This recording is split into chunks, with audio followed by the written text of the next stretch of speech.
Sebenarnya saya tuh gabung di pinjaman online tuh udah dari tahun 2015. Awalnya tuh dulu saya bekerja di perusahaan pinjaman online tuh jadi sebagai analis kredit yang menganalisa apakah orang yang meminjam itu layak dikasih pinjam ataukah tidak. Tapi karena saya orangnya nggak bisa diem, terus saya tuh terbiasa kerja di lapangan, jadi saya minta pindah divisi menjadi debt collector.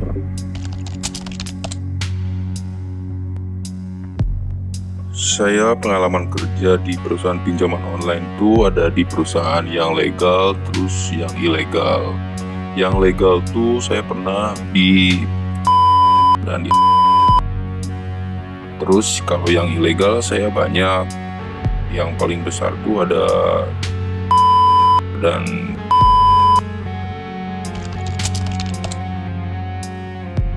kalau saya senengnya, maksudnya saya orangnya tuh senengnya kerja di lapangan, terus saya kasar, jadi saya lebih jujur. Kayak kalau jujur, saya lebih seneng kerja di perusahaan yang ilegal, karena kalau di perusahaan yang ilegal itu kita bebas nagih tanpa aturan dari Otoritas Jasa Keuangan atau OJK, karena kan sebenarnya OJK tuh melarang kalau misalkan ada penagihan yang mengancam atau ada kekerasan atau apalah.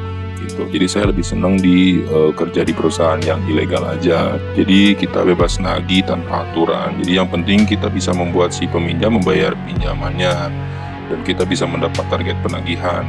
Karena sebenarnya kita tuh dibayar oleh perusahaan pinjaman online tuh tertarget. Jadi kalau misalnya kita dapat target baru kita dibayar. Kalau misalnya kita targetnya nggak kecapai ya kita nggak dibayar, kita dapat duit.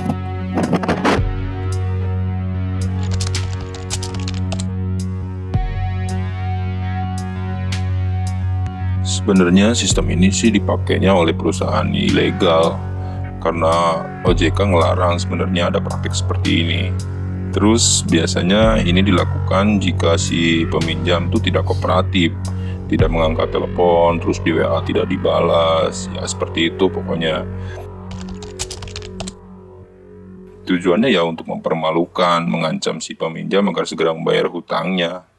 Simpel sih sebenarnya, kalau misalkan dia nggak mau disebar kontak atau dipermalukan ya bayar aja sesuai dengan tempo. Sebenarnya kalau si peminjam menjawab telepon, terus di WA dia nggak balas, terus dia jujur kalau misalkan dia belum bisa membayar hutangnya, kita bisa ngerti, kita bisa cari solusi bareng. Tapi kebanyakan dari mereka tuh kabur-kaburan, jadi jalan terakhir ya kita ambil cara seperti itu.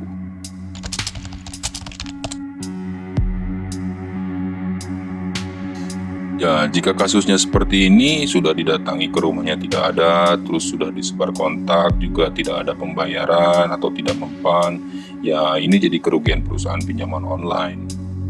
Sebenarnya sih perusahaan pinjaman online ini seperti judi. Jadi kalau misalkan peminjam pada bayar, ya pemilik usahanya untung gede. Tapi kalau pada kabur, pada nggak bayar, ya rugi besar si pemilik perusahaannya itu. Ya karena tadi saya jelaskan, bunga tinggi untuk menutup kerugian perusahaan pinjaman. Jadi coba deh pikir kalau misalkan ada 10 orang yang meminjam, terus mereka cuma bayar 3 orang, kalau nggak pakai bunga tinggi bagaimana bisa balik modal?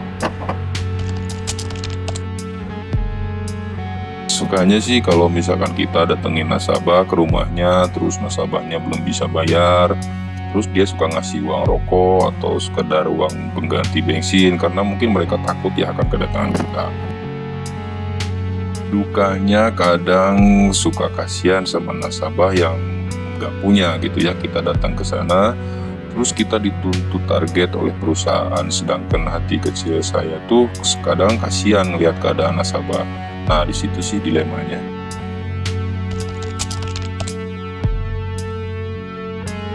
Sebenarnya gini, kalau misalkan kita mau pakai aplikasi pinjaman online atau kita mau minjem duit di pinjol, baiknya kita mikir dulu, terus baiknya kita cari dulu apakah memang tidak ada lagi orang yang bisa membantu. Kalau memang benar-benar tidak ada lagi orang yang bisa memberikan pinjaman, baru kita pilih pinjol. Tapi kita pikirin dulu, kita lihat dulu besaran bunganya, apakah nanti kita sanggup bayar ataukah tidak gitu ya.